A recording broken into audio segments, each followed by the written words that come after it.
Councilman Garrett, Here. Councilman Accomando, Here. Councilwoman Sanchez, Here. Councilwoman Mazer, Here. Council President Samuka. Here.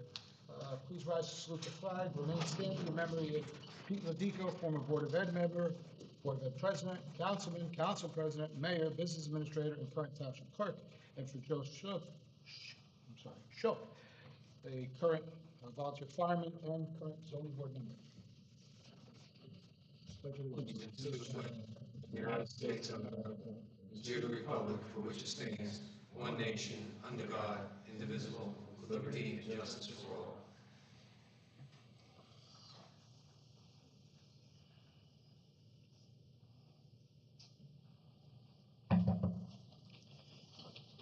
Adequate notice of this meeting, adequate notice of this meeting has been sent to all council members and to all legal newspapers in accordance with the provisions of the Open Public Meetings Act, Chapter 231, Public Law 1975. Public is hereby advised that any statements made during the meeting of the Township Council of the Township of Saddlebrook may not be privileged or protected, and that persons or entities who take an issue with such comments or are offended by same may and have in the past sought legal redress through the courts. Any member of the public who addresses the council speaks for themselves and not for the council. Notice is hereby given that beginning January 1st, 2026, the complete text of all legal notices required to be published in the Township of Saddlebrook shall be obtained or viewed on the Saddlebrook website, saddlebrooknj.us. In addition, the New Jersey Secretary of State will be establishing a legal notice hyperlink page allowing members of the public to find hyperlinks for every municipality. On or about March 1st, the hyperlink to the Secretary of State's webpage will be published on the municipal webpage as soon as same is available. Okay, before we open the meeting to the public on the budget hearing, the mayor has a proclamation with regard to Peter Lodico. Thank you, Andrew. The first proclamation is from the mayor's office and office of council in loving memory of Joseph C. as in Charles Shilp.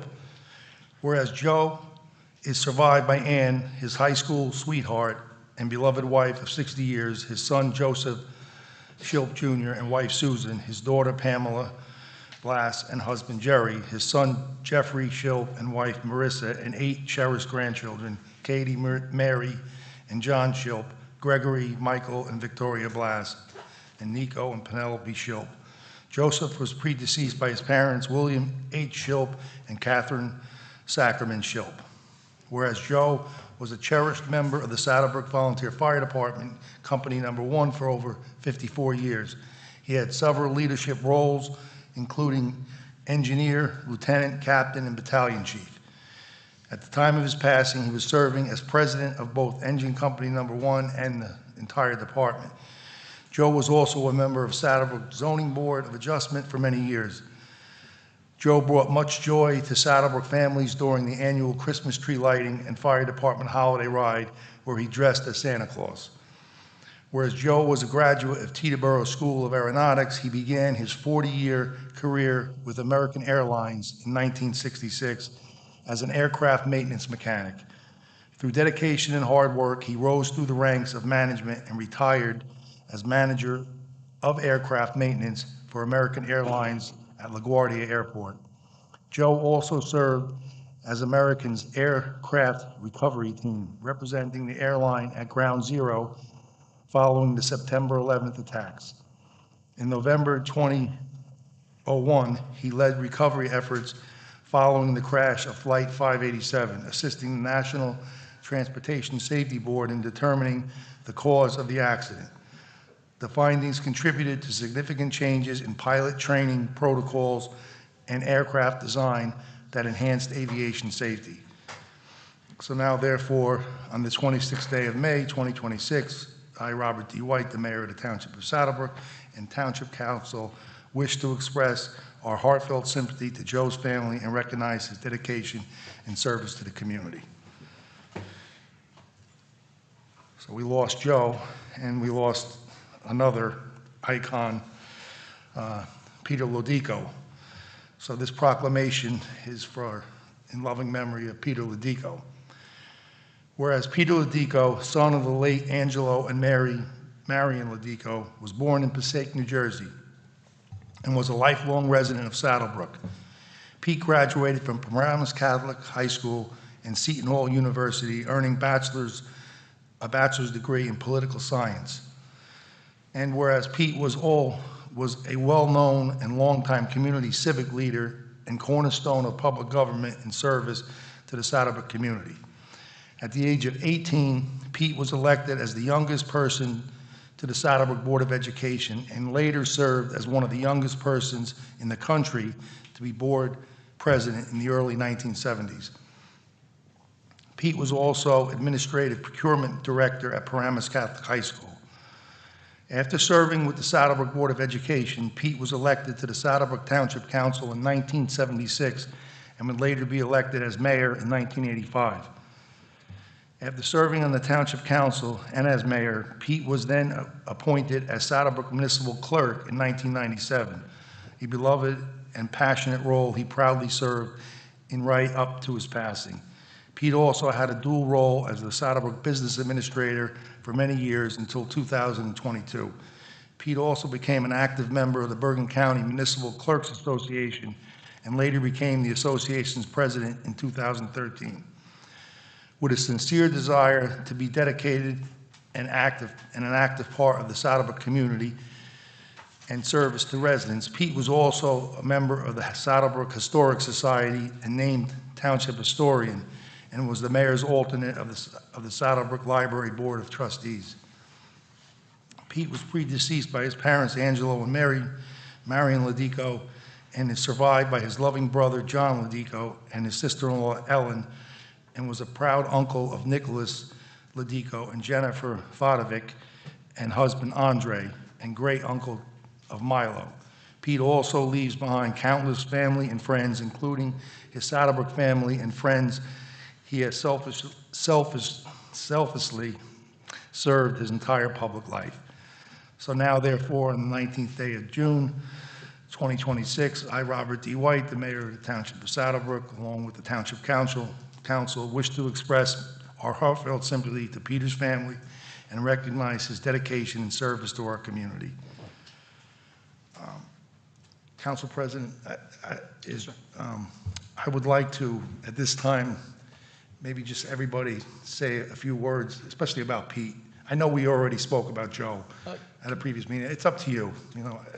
I think we're gonna all do it during comments. Okay. So can we save it to comments? Yeah, Because the only thing I just want to say one thing, and that, you know, I kind of spoke to a few council members, and we definitely, and we're going to meet and talk about it, but I definitely want to see, and I think the council agrees, we want to do something for Pete to acknowledge him, perhaps maybe naming this council chambers after him, but we definitely have to do something like that to acknowledge him and for all his hard work and dedication throughout the years. I spoke to Todd. We've done that for certain people that have served the community for long periods of time in a top-notch, that performed admirably. So I had spoken to Todd earlier, just, you know, spitballing things, and I do think that's appropriate. So I think when we get together for our next work session, which I think we're having a joint work session or one meeting next month, so we'll do a work session first and then the regular meeting, but that's certainly going to be a topic of conversation, and I 100% agree with that. Thank you. I think we'll do it during comments, because I know there's some people that are here just for the budget hearing, so, and Mr. Wilcox doesn't want to hear my 45-minute speech about Pete. No, okay. Is there a motion to open the meeting to the public for the public hearing on the 2026 municipal budget? Motion. Mr. Second. Raccomando, second by Mr. Garrick. All in favor? Aye. All right. Any noes? I didn't hear anybody say yes, actually, other than Dave. Sorry. Did everyone say yes? Yes. Aye? Aye? Okay, I missed that. Drink of water. Okay, meeting is now open to the public for the budget hearing. Just the budget? Just the budget. Okay. We'll open it up again for the regular meeting, other subjects, I should say.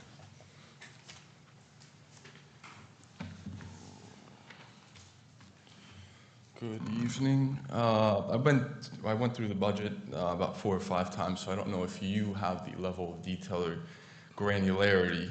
But first, the salary and wages increase from last year to this You want to year. say your name? I know who you are, but maybe some people out there don't. Andrew Judge, 8th Street, Saddlebrook. Thank you. From last year to this year, the salary and wages increased $620,000. I mean, whether Steve or somebody from the council and mayor, is that additional police officers, is that additional DPW workers, additional water department workers? If we could have some sort of clarification on that increase. The other one, which amounts to an increase of 1.38, if you add these salaries, is there's the other expenses, which increased over $700,000, which the exact number is $708,000 from last year. Do you have a breakdown of what specifically caused this? So that's the 1.328 million I have in terms of salary and wages, other expenses. Also a little bit confused on the back and forth between the water department and that specific budget. I thought that Saddlebrook never historically, currently, in the future can take money out of that department to be used somewhere else. There's a $125,000 decrease specifically in the water department from this year to last year. So a little confused there.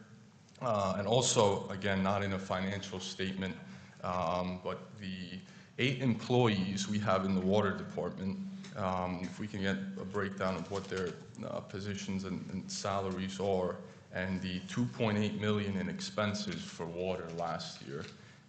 Is that planned renovation work that's been going on yearly, or those emergency leaks?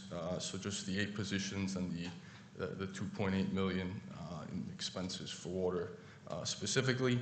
And also just from the town's point of view, from, I think we were a little over 24 million to now a little over 25 million, but the 1.08 million raised from taxation from last year to this year, is there a plan for the mayor and council to use that with the 2.6 million we already have in surplus? So just looking for answers to those questions. Thank you. I'm going to defer to our business administrator, and we also have our auditor here.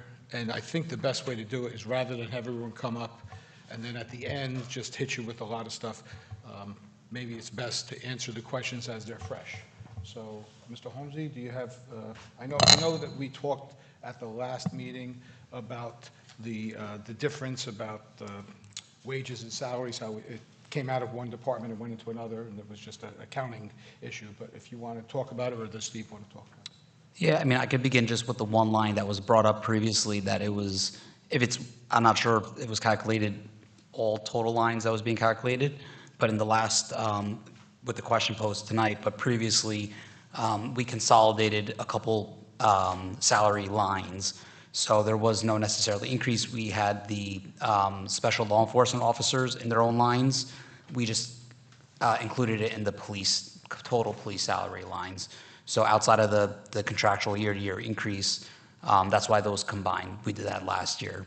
And then what reflects this year, I haven't seen, off the top of my head, I don't know if that's the numbers that was being calculated, but those are the contractual increases, if they're calculating the total lines.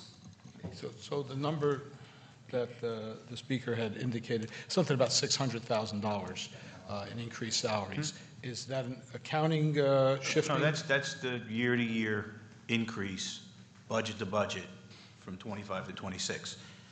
$619,475. That was part of my presentation when we introduced 4 weeks ago.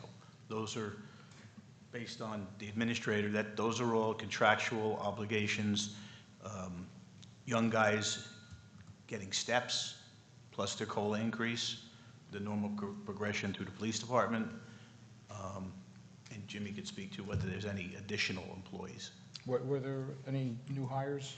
From last year? New hires, no, and actually what we've been doing over the past couple years, is when there is either whatever, either a separation in service with someone, with an employee that were full-time, we would review, the mayor and I would review the position, the department, and we've already turned two or three positions from full-time to part-time, and we continue to do so as people retire or they separate.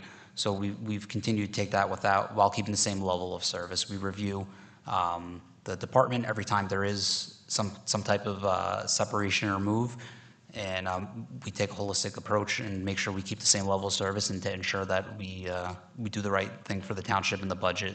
And like I said, we've, through attrition, have been able to reduce some of those services, not the services, I apologize, the salaries from full-time to part-time.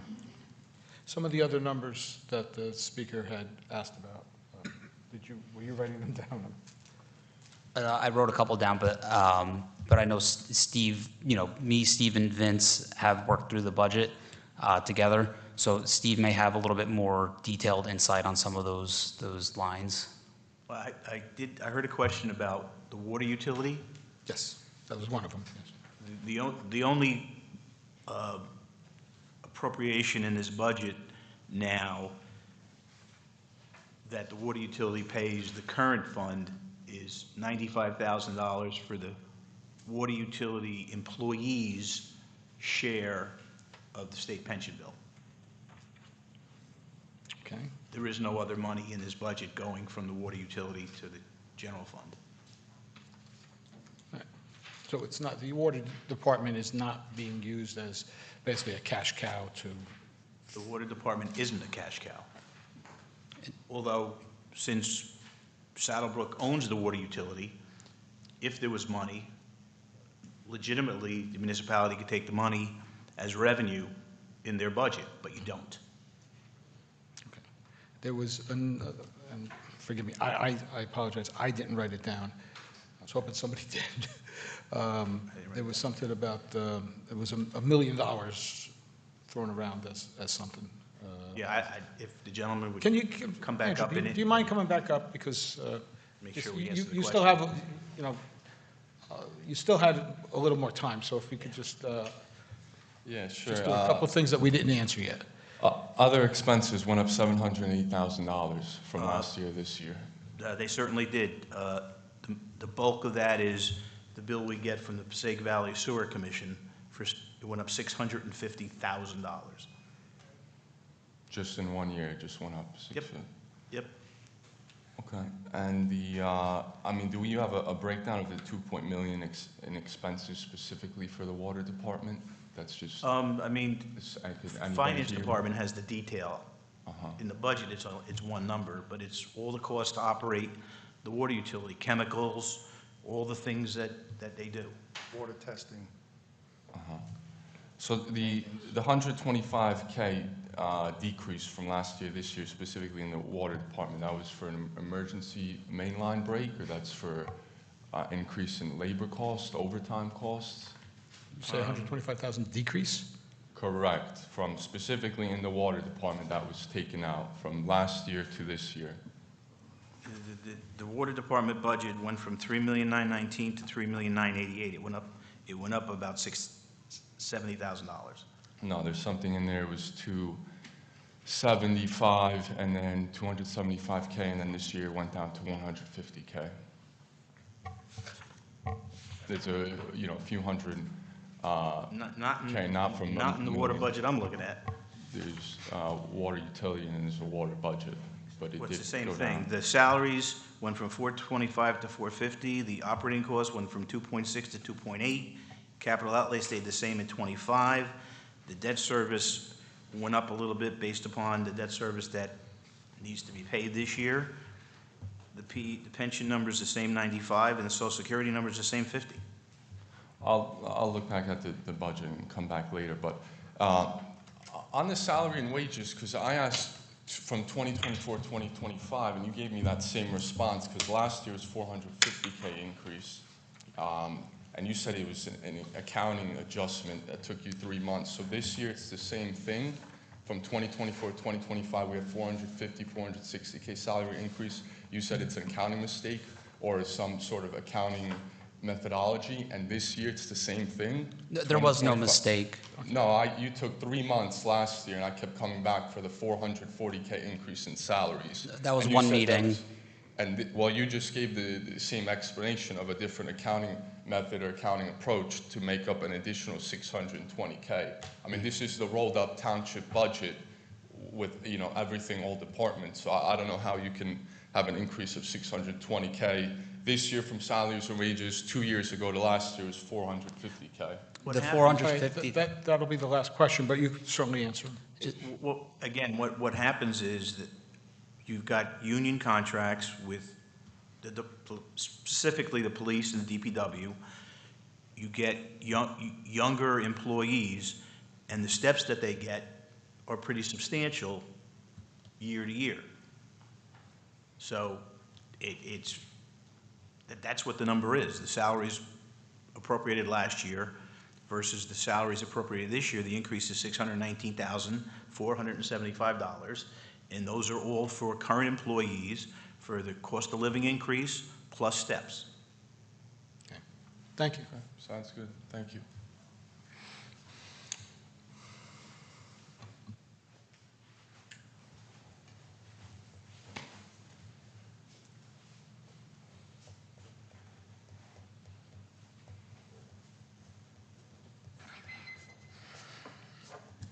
Omar Rodriguez, Saddlebrook. See you soon. Under the budget, Council President, just to clarify a little bit and do some house cleaning. Under the state law, when we have a budget hearing, it's no time limit. So we can expose all the questions. It's up to you and your council members to respond. That's not So you're gonna correct. put a time limit? What's that? Are you gonna put a time limit on the budget hearing? No. Oh, because Sure. I just heard, excuse me, Yes. sir, you are the attorney, with due all respect, and speaking to the council president. Yes, you're right. there's the same time limit. Same time limit. Same time limit, sir. Yes. There is a lot of going on right here under the budget hearing, and I will call this day because basically this matters to all Saddlebrook residents. Just to have a 3 minutes and you just put a budget 10 minutes before a meeting, how the people can come out with questions? With due all respect, I'm not here to argue, I just got some questions right here. It's like, But you're why the not budget asking your appropriations? questions, so ask your Why the questions. budget appropriations went up almost 5.4% this year? So it's Well, for the write that council, not for the professional. It's for the council. The council is going to be the one that are gonna vote on it, not the professional. The professional present the budget to you guys. Do you have, before my 3 minutes goes up, do you have any plans for the taxes to stay steady? Because now, are you using any surplus money to balance the budget this year? There's surplus money being used, yes. Okay, how much? I believe it was $1 million. I'll defer to my professionals. Oh, so you are gonna vote, but you're not sure about what you're voting on? $2,695,000. Okay, total surplus off being mark. used. Okay. Question is, the sale on Market Street, of the property on Market Street, $1.6 million, yes, $26,000 a unit, yeah, $1.6 million. Is that included in this year's budget? Is that put into the budget? 251,000 of the proceeds are in this year's budget as a revenue. 251, okay. So then, Council President, I'm just gonna ask you the last question, or maybe the mayor, who's the leader of the town. What is the tax rate for this year, and why? Why is the tax? No, what is the tax rate for this year, You know what? I don't and know. why? I don't know. The You tax don't rate know? is what the Okay. tax rate is. That's all I need to hear, because 2.5, if you're gonna vote on 2.54? something, and you don't know about the tax rate, It doesn't, it's what doesn't matter It's is, 2.30 to 2.37. Okay. Before you vote something, mayor and council should be aware, because all the residents are suffering about the taxes every year it going turns up. out to be. Thank you, but whatever- then again, I will, with all respect. Take your 3 I'm just minutes. gonna give you the thank you, but I'm thinking that you're wrong on the budget hearing, it's not 3 minutes. And Mr. Steve, I think that you're wrong. I'm gonna put you wrong. There's no time limit for that. There's nothing in the statute that talks about time limit at public meetings. If you had any authority for that, I'll be happy to hear it. So you can go Google it right now and come back. and shows some kind of state law, I'd be more than happy to change the position. Council President, if I might, Yes. the projected municipal tax rate is 83 cents, which is 0.3 of a percentage point less than last year. Now, remember, we're still doing the annual rolling reassessment. So the value of the average home went from 476,319 to $500,567. The rate's going to stay almost the same, and the municipal tax increase projected, based on this budget, is $186.95 for the year. And what I think to the people out there that are listening to this, the difference between what is your tax rate, like a quiz that this individual likes to put out there, the difference between 2.3 or knowing that it's 2.3 as opposed to 2.37, in the long run, that doesn't mean anything to the people out there. What they want to know is how much are their taxes going to increase. And Mr. Wilcox has just told everyone the municipal portion of the budget is approximately $180. Correct. And just to give, again, I know there's other speakers, but just to put some color on the record, tax increases in some of the surrounding communities this year, understanding that 2026 has been the worst budget year. I'm doing this 43 years. I've never seen inflationary increases, health benefit increases in the magnitude that we're seeing. Here in Saddlebrook, you're very lucky because you're in a private insurance plan. You don't have state health benefits, so you're not going up 35%. Some other surrounding communities are not so lucky. And I'll just read off from this list that's been circulating through Bergen County over the last month and a half as towns have introduced and adopted their budget.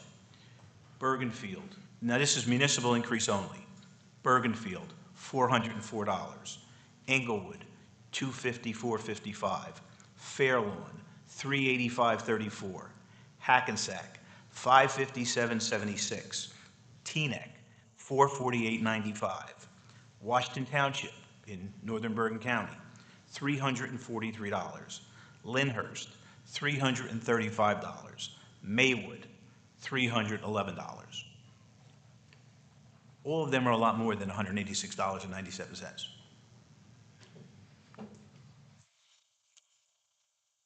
Thank you. Mr. Taylor? Jerry Taylor, 318 Shepherd's Avenue, council candidate. I just have a question with the, Mr. Semaluki, you mentioned that there was surplus being used for the budget. And according to the budget itself, what's being proposed is there's a surplus in the water department. Is that money from the water department being used towards the budget that you're saying $1 million? No, it turned out to be, it was more than that. I think Mr. Wilcox corrected me, it's 2.6. We're using $2,695,000 of the current fund budget, the current fund surplus in the current fund budget. We're using $148,850 of the water utility surplus in the water utility budget. Towards the overall budget? No, towards just for the water just water utility, department, just the water okay. department, right. All right, because that money that's in the water department can't be used for any other department. Statutorily, it could, but we don't do that. Okay.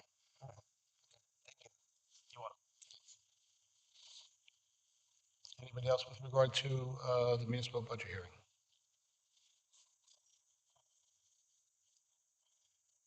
John Manzo, 179 Market Street, Saddlebrook. I think it's kind of naive for people to think that the budget's not going to go up. I know my expenses on everything has gone up. So why wouldn't the town's budget have to go up? I'm sure life insurance is crazy, and utilities and salaries. So, you know, it's something that's inevitable. I don't like it. Nobody else likes it either. But it's something that has to be done. Thank you.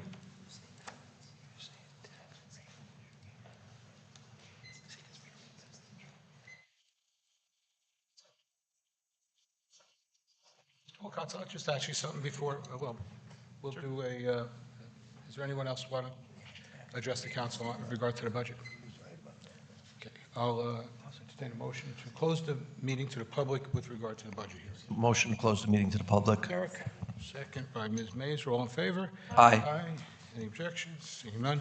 Mr. Wilcox, before, the next order of business would be the motion to amend the budget. Correct. Can you just tell us, generally, we submit the budget that was introduced to the state has some comments. Could you give us, I guess, a Cliff Notes version of what kind of amendments we're looking at here, so the public's aware? There's one amendment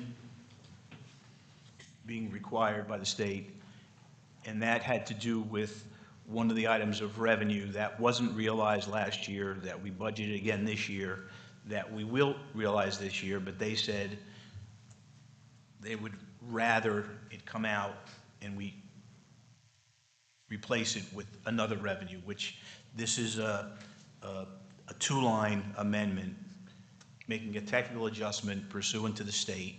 And you're correct, the budget goes down to the state. They go through it with a fine-tooth comb.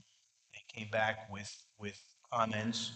The administrator, the CFO, and myself went through all the comments, gave them the additional information they were looking for. And today's Thursday, on Tuesday, they didn't review it till Friday or Monday. We got the review notes late Monday, and we were able to clear everything during the day on Tuesday, and we got the approval from the state to, with this minor amendment, to amend and adopt the budget tonight. Does it change the numbers? No. No, the numbers are exactly as they were portrayed when we introduced the budget at the last meeting. So I'll entertain a motion to amend the budget in accordance with the state's requirements. Motion. Motion by Mr. Garrick, Second. second by Ms. Sanchez. Roll call. Councilman Garrick, Yes. Councilman Accomando, Yes. Councilwoman Sanchez, Yes. Councilwoman Mazer, Yes. Council President Samuka. Yes.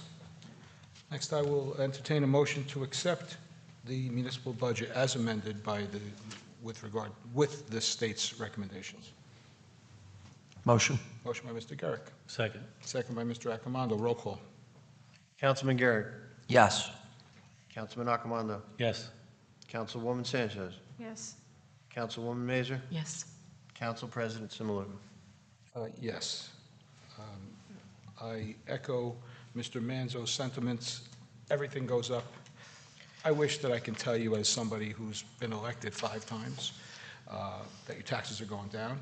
But unless all of our employees decide to work at half salary, unless the fire department decides that they're okay with driving 30-year-old trucks, unless we don't have garbage pickup twice a week. There's a whole bunch of factors that go into the budget. We're trying to do whatever we can to limit the impact on the residents here and the taxpayers, and the 6 of us up here, 6 elected officials, are all taxpayers.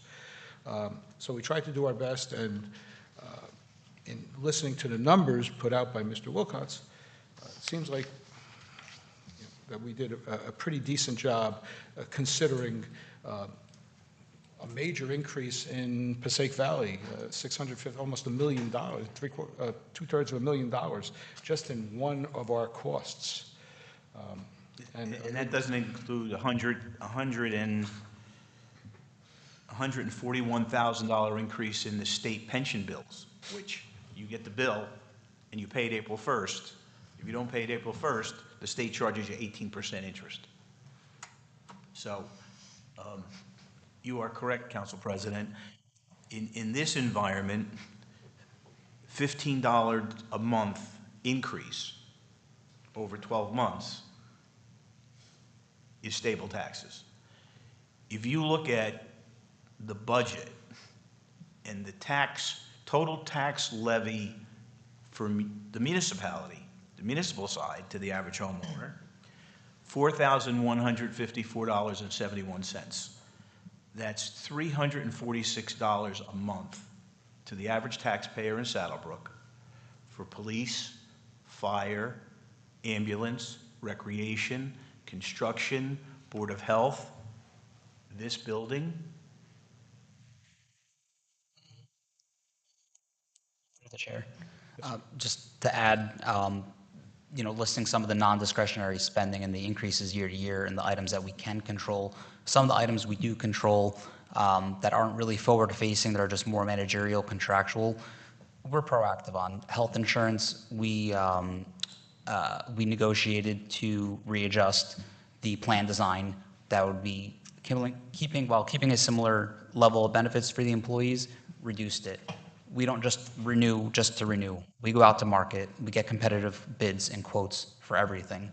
We don't just renew. We don't fill positions just to fill positions because that was the way it was always done. I think we take pride in that, reviewing, and we also take pride that, coming into an organization that has very long-term staff, which is tremendous, but when they do decide to retire, separate, leave for whatever reason, we reevaluate. We don't just rinse and repeat. Being here less than 3 years, we've probably already had 3 or 4 positions unfortunately now coming up to a couple more, that we reevaluate that department and see how can we be more efficient, how can we, save and still provide the same level of service. We're already coming up on our, again, 4th or 5th person employee, that position that's full-time turning to part-time, and we continue to do so where appropriate while keeping the same level of service without sacrificing the level of service that we've always provided to the residents. So these are some of the items that we do behind the scenes to try and stabilize the spending that we can control to a large degree. Thank you. We have a presentation before you open the meeting to the public. Just and that is through the chair, and I'm sorry. Sure. I have a couple of questions before he leaves for Mr. Wilcox. Tonight, we have a second reading on an ordinance to exceed the budget appropriation and establish a bank cap.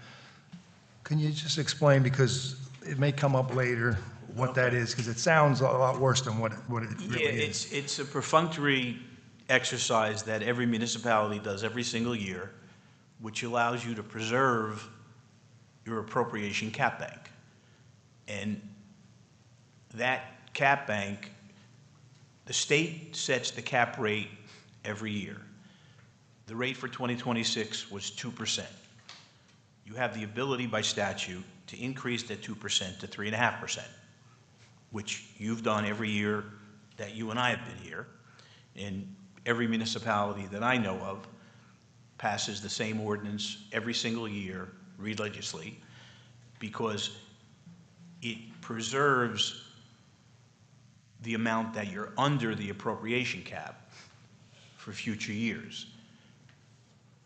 It's more important now than before, because even at 3.5%, that cap, which is set by statute, is now less than inflation. Inflation is 4.2%.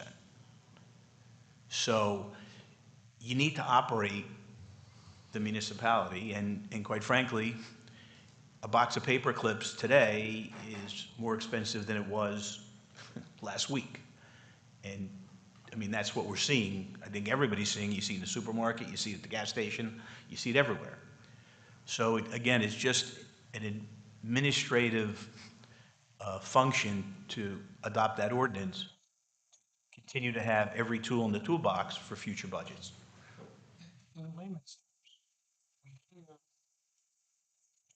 What you had said was we went up $186. Some other towns went up $500. How are they getting away from this? Well, that's the tax levy. Okay. This is the appropriation cap that you do the ordinance for. The tax levy cap, which is 2%, has exceptions. One of the exceptions is the increase in health care.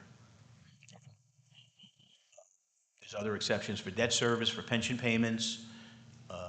So it's not a hard cap. But this ordinance is about the appropriation or the spending cap. Which is a hard cap. Which is hard at 2, but we get the go exception. to 3.5, but there's limited exceptions. Okay. Anybody else on the council have any questions? Just one other question for Steve, and I don't know, it might be more appropriate for Jimmy. our CFO is not here. Are we going to be doing estimated taxes again this year, do you think? Seems like we've been doing that. Yes. Okay. And again, it's not us, we have to wait for the county to set the tax rate, which typically doesn't happen till mid-July. So in order to get the August 1st bills out and the money in to operate, most municipalities have done the estimated bills for years. Thank you. If not, we run the risk of running out of money. Correct. Which would never be a good thing. No, it's not a good thing. Any other members of the council Jim, do you have any questions? Well, I think just one thing, it might be good for the mayor to share some of the services we expanded, recreation and senior, if you want to, I don't know if you want to elaborate, because those contribute to the increases in the salaries. I don't know if you want to elaborate on some of those expanded services. Well, sure.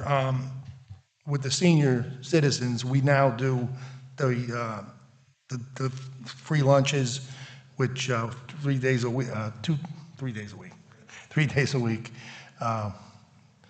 And with that, we needed to hire additional people because they're very strict with, they have to be trained, they have to do paperwork. So we hired 2 additional people for that part-time. That's going very well, by the way. The residents we get about 50 residents come for lunch every day. So, and with the price of everything, the suggested price is $1.25. But if they don't have that $1.25, they get it for free. So is that income related? Does anyone? No. You make $300 million a year, you get a lunch for $1.25? yeah, they can do it. It has to do with Meals on Wheels. Okay. It's federal money that's used. So, but you have to apply. It's a lot involved. And then on the recreation side, we're the splash pad. So, any other things from the recreation side? No, just the staffing for the staffing service. for That's the- really the new one, for- just for the staffing splash for the pad. splash pad. That should be done shortly. It should be done by the end of the month. End of this month? End of this month, yeah. Okay. All right, very good. Made a lot of progress. Okay. The Saddlebrook Police Department, Mayor, we had asked, there was some, take care, Mr. Wilcox, have a good day. Thank you. Thank you for your service. Okay, take care.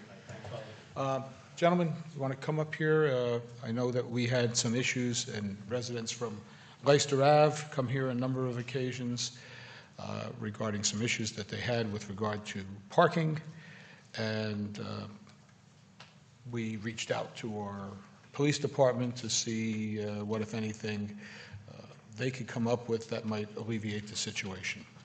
So, General Buchek? Thank you. Lieutenant Buchek from the Support Services Bureau, the Saddlebrook Police Department. Along with me is Captain Giuseppe Califano. And we are here to talk about the parking on Leicester Avenue. So what we had come up with, if the township decides to pass an ordinance restricting parking, would be a hang tag permit for any residents on Leicester Avenue. The parking zones that would be restricted would be based on past ordinance, and any restrictions, whether it's single side, both sides, or time restrictions, would be based on that ordinance. However, assuming it is passed, residents of Leicester Avenue would be applying for an application at our recommendation annually. This would allow us to maintain up-to-date records with any vehicles that should be parked there. The residents would be required to provide a valid driver's license that would show a Leicester Avenue address, vehicle registration, and if necessary, a proof of residency, as the permits would be limited to vehicles registered to the residents. Visitor passes would be allotted to households that require, for reasons such as contractors, caregivers, overnight guests, which could also be hang tag style. We would recommend that the annual registration has a color coordinated hang tag for the year, so it can help with enforcement and to ensure that they are properly being registered year to year. And every permit would be numbered similar to the fashion of like a handicap placard, where it would have a serial number on it, so it would be associated with a specific license plate that would be registered with the police department. And we feel that by taking these steps, we would be able to help resolve the issue that was brought to, for several meetings now regarding the parking on Leicester Avenue, if it is adopted by the mayor and council to do so. So, what is the chances, since we're only having, when is our meeting in July? The 16th of July. So we're having our work session and then immediately go into the regular meeting session. So if any ordinance is going to have to be passed, it would be passed at the, August meeting. It'll be introduced in July. but in terms of the introduction, is it viable and reasonable to get this all done in an ordinance form for introduction for a first reading at the July meeting? Yeah. And get all the details. I don't know how many details need to be in the actual ordinance itself, but, I mean, in theory, we could have that, but in terms of the specific details of what they're going to do, maybe the legal department and the police have to get together to figure out what the parameters are going to be, and have it ready for introduction, for a first reading in July. Is that doable? Yes. Doable on Absolutely. yours? Just email me the details. Sure, absolutely. Lieutenant, I could assist with the communications, so we could connect next week. Perfect, thank you. Okay. Any other questions? Any questions for the officers?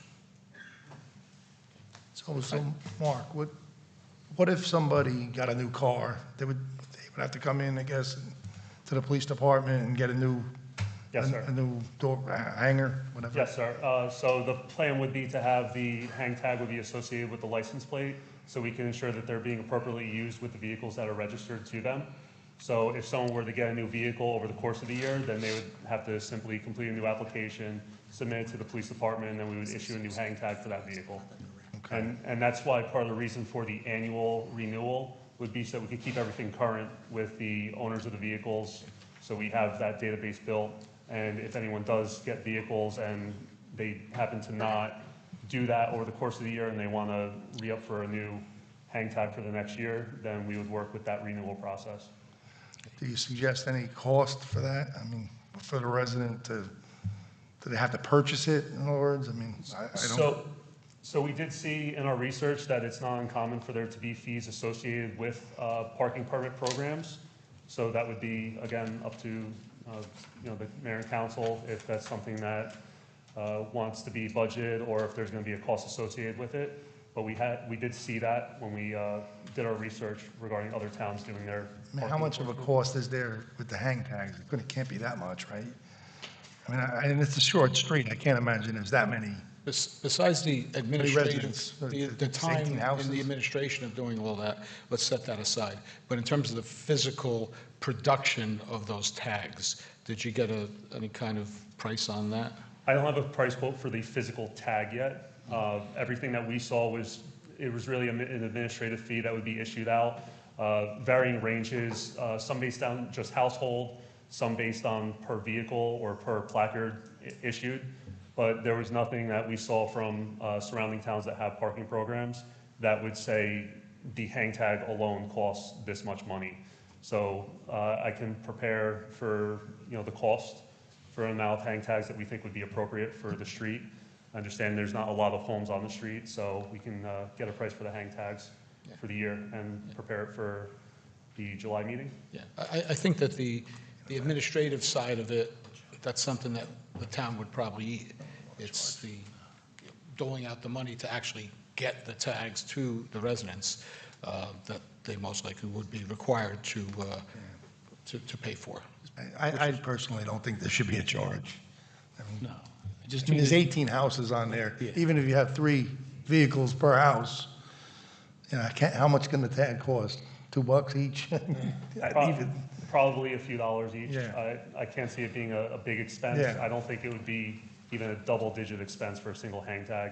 It probably depends how many we're purchasing at a time, but we could probably save by, if we purchase a couple years' worth at a time, maybe there would be a savings for getting a bulk quantity. All right.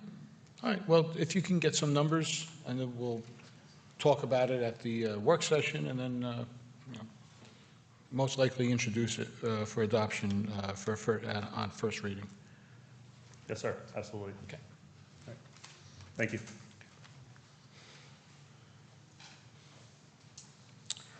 Okay, next is, I'll entertain a motion to open the meeting to the public. Second. Motion by Ms. Mazur, second by Ms. Sanchez. All in favor? Aye. Any against? Seeing none, meeting is now open to the public.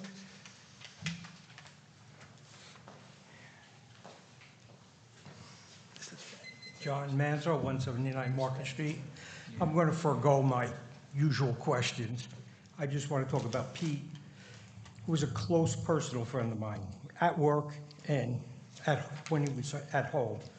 Wonderful guy. And the town has definitely, without a doubt, have to do something to honor this man. His job was his life. I mean, he worked for the town 45 years, 50 years. You don't find people like that. I mean, in my past recollection, I could think of like Gloria Sinsky and maybe Ed Kugler, you know, who've been township people from the beginning. So, yes, that's all I want to say is Pete's one of a kind, and you're never going to replace him. Thank you. Have a good night.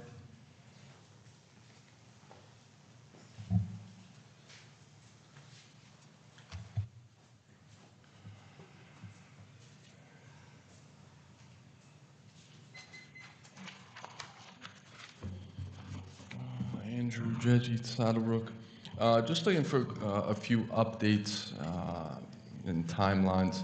The 60 units on Market Street, that demolition has been done. Do you have an ETA on when either the first story, second story, and actual timeline to completion? You know, is that 6 months from now, 12 or 18 months from now? Also, the 5th Street Park project in the First District, if we can get an update on that, if that'll be done sometime this fall or next year. And also just a question for the 1.6 million purchase price. I think 300K is in this year's budget, so it'll be, the remaining 1.3 will be in next year's budget as either miscellaneous revenues or other revenues. So just wanted to get that clarity. And also interested, based upon the current budget, of any new hires the town is planning. I know the business administrator discussed either retirees or even considering people going from full-time to part-time, but just any projected new hires across any of the departments. Thank you.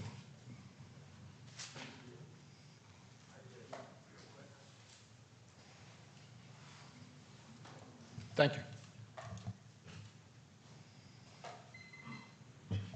And we'll do any answering, I guess, after everyone's done. I think it's, unlike the budget hearing, which was specific to each individual, we'll try and handle all the Just give me questions real quick. afterwards. All right, first I'd like to thank the police department for bringing that up and getting it done for us, and the council and the mayor. So, two questions. One is all them signs on our block. We have 13 houses on the block. There's 15 or 16 signs. I said it before, I thought it was a poke in our eye because we complained about the parking. It actually got better, and in the last 3 weeks, it's gotten worse again. I don't know why. The other thing I want to bring up is you said only for Leicester residents. The two houses on the end of the block on Erie. The one house is 80 Erie, but the front of their house is on Leicester. So they need to be included in that. Is that where they park? Excuse me? Do they park on Leicester? Well, you can't park on Erie because that's where the sign is and everybody blows the horn and drives around all the other people to get out onto Midland Avenue. The other house on Erie, on this corner of Leicester, they have one of them little short driveways. They can't park out there either because people are constantly going around, all the people that won't go when it says you could turn on red. All right, so you got to take that in consideration for them two houses. And the other thing is the signs. So them signs going to go 10 to 2? You got, Yeah. I'm sorry, not to interrupt, but did you catch that? Okay, so just see how you need to incorporate that in whatever you send me. And what's going to be a time limit for resident parking only? Is it going to be 24 hours? Is it going to be 9 to 9? 9 to 8 at night? Because they don't park there at night. It's all during the day. Nick, you've been the most vocal person on Leicester about this, and you live there. You live that situation.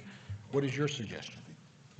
I would think a time limit, like maybe, like now it's 10 to 2, so you're going to do away with them, right? So you put a sign in the beginning of the block, maybe in the middle of the block, for resident parking only. We don't need 15 signs there. I would still leave it, Monday to Friday. Why have it on the weekends? Because on the weekends, there's no traffic from them down there. Unless the guy wants to start, being a pain and doing it on purpose. They are a 7-day-a-week, 24-hour-a-day business. I think the reason that we, finish I don't want to take away from your time, so finish what you have to say, and then I'll comment, because I don't want Basically, that this was thing to the go off. signs and maybe the time and them 2 houses. I appreciate everything that everybody did. So, All my neighbors complain. I don't see a neighbor here. They figured you'd do a good enough job. So- Well, I won't answer their questions tomorrow either. I think what we did, the 10 to 2, was to make sure that it basically bothered them that they wouldn't do it. So this way they would come there, they'd have to leave.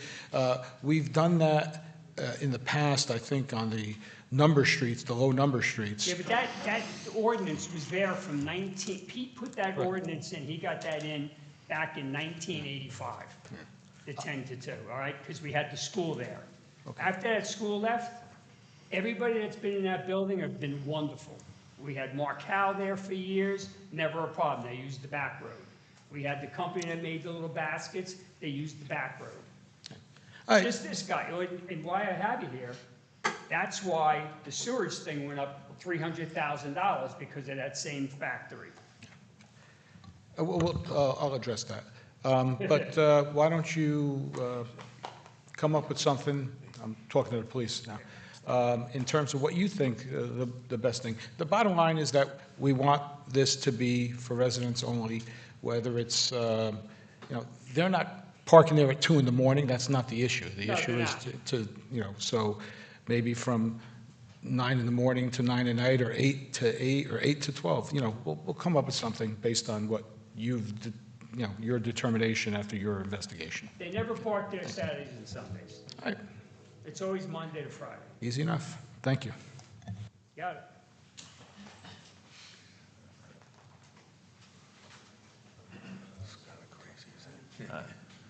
Steve Mariconda, 24 Harrison Avenue. I just wanted to make an announcement about the Saddlebrook Green Team meeting. Our environmental committee is occurring next Wednesday, June 24th, 7:30 p.m. at the Saddlebrook Senior Center. We recently just won a grant that we're going to use towards our community garden at the library and an Adopt a Tree program. So if anyone's interested in finding out more, feel free to attend our meeting, which, again, Saddlebrook Green Team meeting next Wednesday, June 24th, 7:30 p.m. at the Saddlebrook Senior Center. Thank you.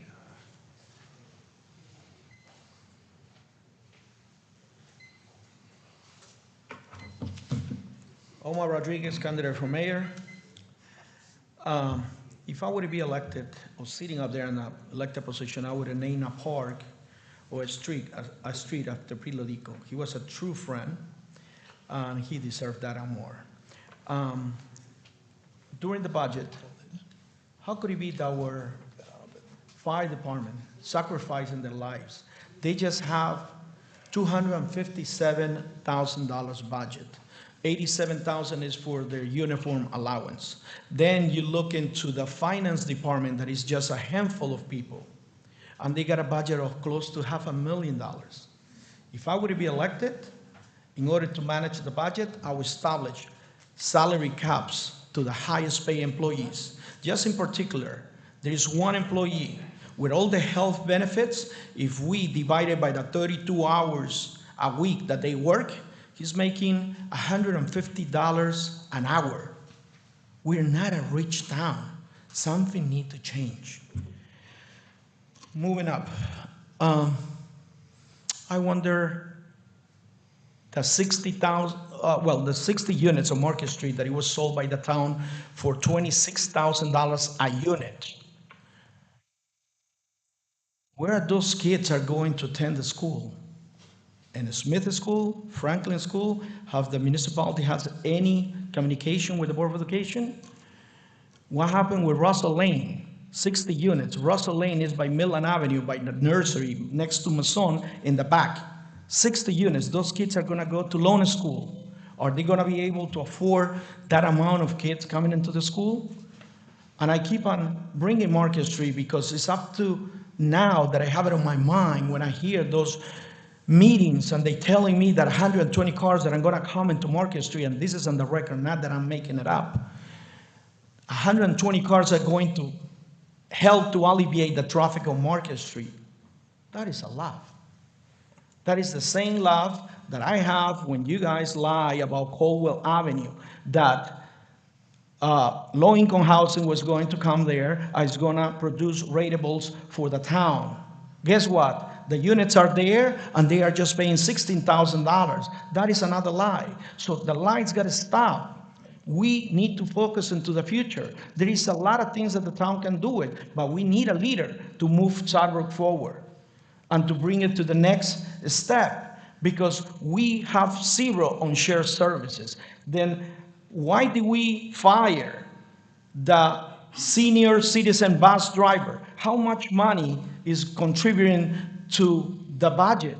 How much in savings? Actually, it's a lot of seniors that are claiming for the senior bus service. So please, put your hearts to work. That's laughable. Thank you very Thank you, much. Mr. Rodriguez. Have a good night.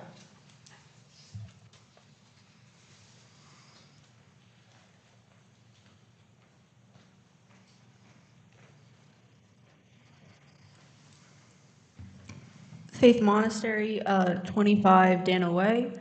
I was particularly concerned to hear about the senior bus being discontinued, particularly because it had a significant impact on me and my family. Last July, my mom was diagnosed with Ramsay-Hunt syndrome, which is a rare form of shingles that left her unable to drive.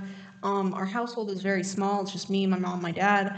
And my dad and I struggled to keep up and take my mom to like 10 or 12 doctors that she had to see because it's a rare disease. My dad works full-time. I was working part-time and working towards my degree over the summer.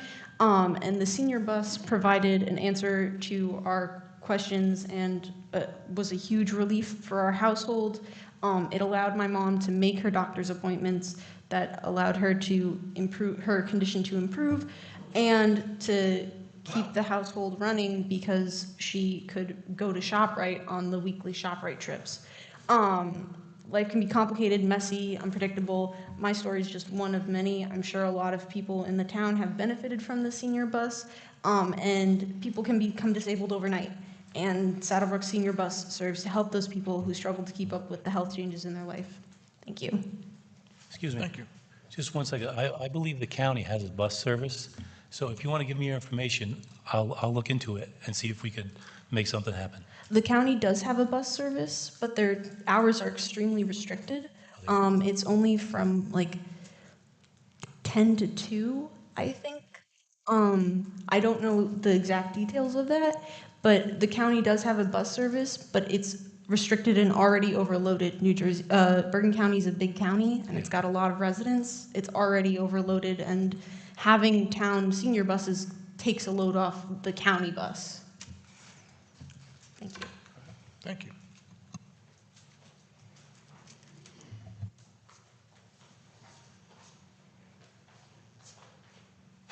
Jerry Taylor, 318 Shephis. Change the subject. Now that on our side of town, Andrew, the paving's mostly done, is the speed bumps going back on Fairland Parkway? Yes. And with that being said, what do I have to do, or what do the residents of Shepherd's Avenue have to do to put a speed bump down by my house Because for me to back out of the driveway, it's clear, and I'll have somebody come barreling around at like 20, 30 miles an hour, making the right turn, as a cut through Shepherd's. The problem with speed bumps is that, not the problem. Take out the The car. idea of the speed bumps is to reduce excessive speed. We have that on Shepherd's. We have one because at some point Shepherd's other end, becomes yes. a roadway. But we're not going to put a speed bump. I mean, Captain Califano's here, and he could explain it if you want. But you're, I think, 3 houses in from Midland. There's not going to be a speed bump 100 or 50 feet in front of your house to stop people to make a right turn. It would cause more problems. They make a right turn and immediately have to stop to get there. I understand your concern. I don't have an answer for that, but people come around corners and they come around fast, and unfortunately, I don't even think that they're violating the law. It's not like I can say, hey, cops, go there and do something, because they can go around and go 25 miles an hour. Making a right turn First- onto Shepherd's, yeah.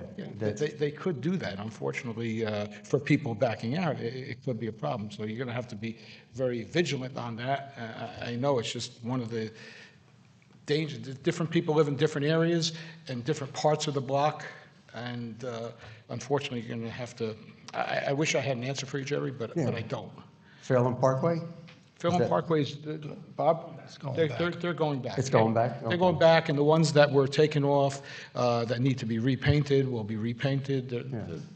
We're But gonna- they say we're gonna that do it. they line the whole street. It looks perfect, Yeah, But it's nice to drive down it without a speed bump, They're like, oh, Well, that's the whole reason that. Oh, yeah, I'm That we just have saying. that. I believe there's a different contractor for the speed bumps, or am I wrong? It's a different process, but as far as I know, it's the same It's the contract. same. I'm not totally Sometimes- sure, but Sometimes we had one company do the paving and another company come in and do it, and that's why sometimes it took a month to get it. But they'll be there, yes. it's PSE&G's responsibility to put them back. There's one on Fairlawn, there's one on Wilson, I believe, President. They may hire a different contractor to do it. I don't know, but I'll find out. Okay. And I'll Thank find you out very when they're much. going to do Through it. the chair, hey, Jerry, if I'm not mistaken, you have a right turn only to get on Shepherd's, right? There's a right turn lane? Yeah, So maybe we could put a sign up there, letting people know, listen, to slow down, Okay. something, I don't know. That's- Well, a lot of times, and that's where your truckers, the guys that are waiting to get in, they'll park along that right turn area, per se, waiting to get across. There's a ton of traffic nowadays, because you never know with PSE&G, what's going to be closed, what's not going to be closed, that type thing.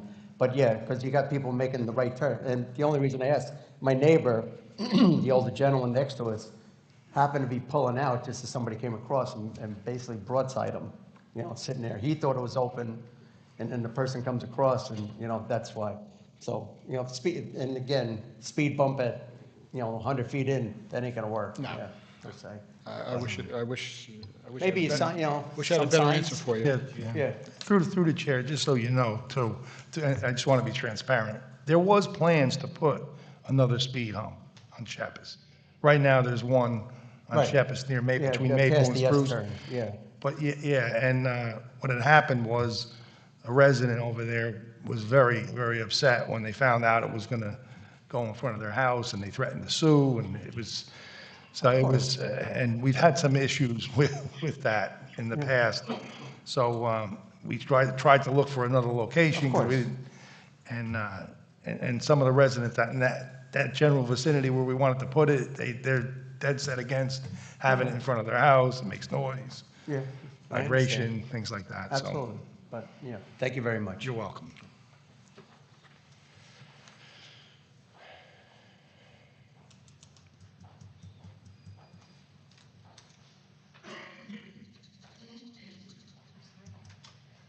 Denise Monastery, 25 Dana Way. Good evening, Mayor, Council, and residents. Today, thousands gathered in New York City for a ticker tape parade celebrating the Knicks. Moments like this show how communities come together to recognize what they value. And tonight, I'm asking a simple question. What do we as a township value? Last summer, I was diagnosed with Ramsay-Hunt syndrome, and my family suddenly, overnight, had to navigate medical appointments, grocery shopping, and daily responsibilities in a very different way. One day, I was independent, and the next day, I wasn't. Through that experience, I gained a much deeper appreciation for how essential community transportation and support are. As my daughter mentioned, one of the things our family really came to understand the importance of was the Saddlebrook Senior Bus. The Thursday morning shopping trip was more than a ride. It was a routine, a connection, and a support system. Residents looked out for one another, offered encouragement, and created a sense of belonging that supported healing in ways that are difficult to measure but impossible to overlook. Anyone whose life has changed unexpectedly can appreciate this. Whether it is their own journey or the journey of someone they love, we understand how quickly independence can change and how important support systems become. That is why transportation is more about getting from point A to point B. It is about independence, community safety, and the ability to stay connected and remain active in your own township. At the state level, New Jersey has made aging in place a priority through their 2026-2029 State Plan on Aging that was passed last June. The plan recognizes transportation as an essential part of aging in place, and that access and reliability are important parts of helping those older adults remain independent and connected. More importantly, there is a great emphasis on the plan in awareness and outreach, because a service people do not know about becomes a service that essentially does not exist. At the local level, Saddlebrook sits at a very interesting demographic intersection. Nearly 20% of Saddlebrook's residents currently are 65% or older, which is a percentage higher than Bergen County, the state of New Jersey, or the national level. And looking ahead, approximately 30% of residents are between the ages of 45 and 64. So you have a significant amount of the population currently on the court and a number of residents warming the bench, so to speak.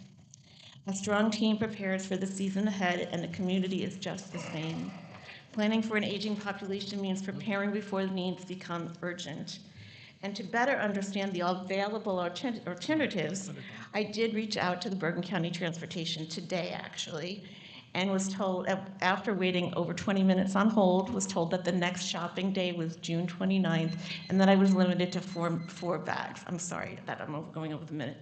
I appreciate that the Bergen County provides this service, I really, really do, but my point is that availability and accessibility are two very different things. And with that in mind, Council, I respectfully ask, how is the township ensuring that the transportation and support needs of senior residents and individuals with disabilities are being met? How are residents and families being informed about available services? And how is the township evaluating whether current options with the county provide the same level of connection, safety, and independence that residents need? And how does transportation fit into Saddlebrook's long-term plan for helping residents age in place? With approximately 2,800 residents aged 65 and older, and roughly 3,600 residents approaching that stage of life, thousands of Saddlebrook neighbors are connected to this very conversation. If a ticker tape parade is one way a community shows what it values, I return to my original question: how do we demonstrate that value in Saddlebrook? And truly, Council and Mayor, I appreciate all that you do for our town. Thank you.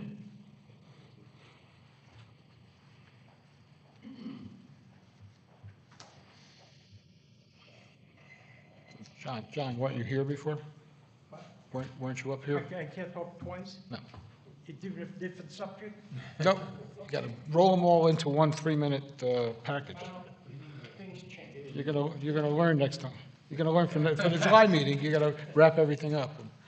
Anybody else want to address the council? Seeing none, I'll entertain a motion to close the meeting. Motion to close the meeting to the Motion public. by Mr. Garrick. Second by Mr. Accomando. Second. Second by Mr. Accomando. All in favor? Aye. All right, meeting is now closed to the public. I'm just going to, before we turn it over to Mayor, I just had a couple of questions. Actually, I just wanted to get some updates. We have a new feature in our council meetings that's going to be business administrator updates, which sure you're dying. You're so happy about that, right? Yeah. But first, our engineer, the Fifth Street resident had asked about the Fifth Street. If you could just give us a brief update on our engineering projects and how they're going. So Fifth Street, I'm looking at fall construction for that one. And what will the construction, just for people that Oh, aren't here, what is going to be done there? There will be a basketball court, one basketball court, about 5 parking spaces, and a paved entrance into the area, into the small parking lot. And is there currently a playground area in there? There is currently a playground area there. It's going to remain as is. We're not going to touch it, demolish it, or improve it for now. Correct. It's functionable? It looks pretty beat up and ready to be replaced, but it Well, looks. that's on the, something on the horizon. If I can just defer, any other, Splash Park? Splash Park is moving along nicely. They are pretty far into the utilities that are needed to operate it. They are planning to pour the concrete base and surface for the splash park tomorrow morning. Afterwards, they will start to piece together the pieces into the appropriate spots on the splash park, and as well as surround the park with a walkway, some benches. Looks the end of the month for completion if all goes well. Other projects have been completed. We've mentioned the pickleball courts and tennis courts at Mayhill are all done, being used. The Kern playground has been replaced and is being used. I think that's it as far as parks for now. Okay, thank you. And Mr. Business Administrator, I was just going to throw a question at you. I know that we had talked about the senior bus being discontinued, but that didn't just come out of thin air. What were the reasons behind it, and economically and physically, what was the condition of the bus? What was monetarily, what were the issues? Yeah, issues per se, I wouldn't say there was issues. I mean, obviously, you come up with an aging bus, so just with any type of fleet, you did have the cost associated to upkeep, to maintain that. We were monitoring the volume of the call log in comparison to what the county was providing. We felt that the county provided a stronger, better service. Understood some of the customer service aspect might not be as good, but there's a lot of aspects that they're much better. Like for us locally, for liability purposes, when we went shopping, previously the driver would assist with carrying the bags. For liability purpose, we stopped that. And was that on the recommendation of our joint insurance fund, or? Yes. Yeah. But reviewing the call logs, the ride logs rather, we did first switch from full-time to part-time. So that was about a $50,000, almost $60,000 salary that we reduced. We worked with the employee to come up with a revised part-time schedule while still continuing to monitor the volume of the rides. And, okay, so volume was down, the bus was aging, there was repairs? Yeah, I mean, your standard repairs, the ramp, the handicap ramp needed to be repaired. It wasn't, someone needed to use it, and it wasn't even functional. We didn't realize until they needed to use it. So that, you're talking general repairs, and, will probably have to be replaced soon. And those are six-figure type vehicle, over 100,000 to replace. Based on the residents' issues that she's had with the county, are you able to contact, I guess, somebody at the county in that area, somebody, I don't know if in charge of that bus program, or somebody, a liaison or something like that, to advise of the issues that we're having, and maybe you could have a better chance of getting someone on the phone as opposed to a citizen? I know sometimes government takes a while to do anything. Yeah.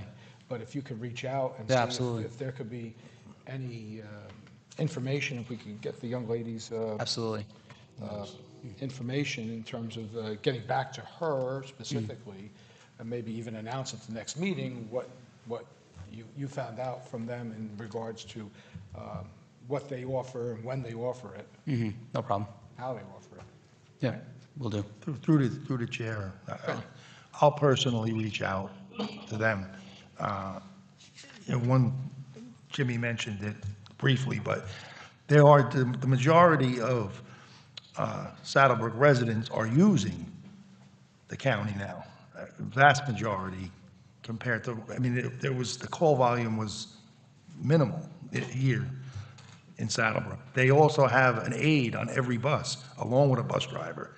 So if a resident needs assistance getting on and off the bus, they're there to help.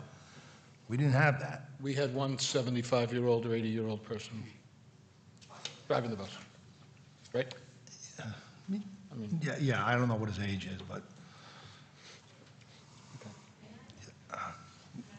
Not really. You can contact us afterwards. Yeah, That's if just you- the if way you we're want. running the meeting. If you could contact the mayor or contact Mr. Holmesy afterwards with any issues that you have. Sure. We contact afterwards and we'll take care one of thing it. I want to say too is that I know that from talking to the senior director, there was, on the bus itself, they only allowed one package.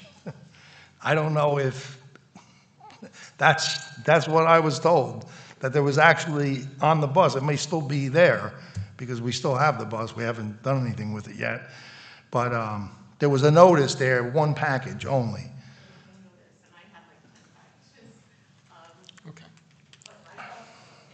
All right. But definitely, We'll talk make later. contact with either the mayor's office or the business administrator's office, and they can give you as much time as you need. Okay, Mayor, your comments, updates? So there was a question about the sale, about how much money was in this year's budget. Yeah, I could address some of those if you wish, Oh, Council President. Did I bypass you as your? No, I mean, there's some of the questions I could I assist. gave you the business administrator section, and then I just. Well, it's not necessarily my report, but we could respond to some of those questions. Right. Also, you can respond while you're doing it. New hires, if there have been new hires, and Outside of what we listed, we don't plan on any other new hires.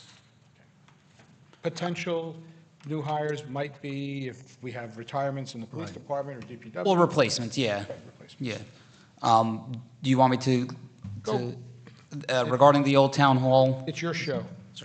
Again, just responding to some of those questions. Regarding the Old Town Hall, we don't have that's at the developer's schedule. He tends to move fast. He is paying his full property taxes, so I'm sure he's going to move quickly. But of course, that goes along with our proper inspections, the local inspections, and whatever else is required. From the sale of the property, we're using currently this year about $251,000 from the proceeds of the sale. We anticipate, through my conversation with the auditor, that it will be similar or the same each year to safely implement into the budget to offset taxes. That's his recommendation. It's a fair recommendation. That was his initial recommendation, which, obviously we supported and we agree with.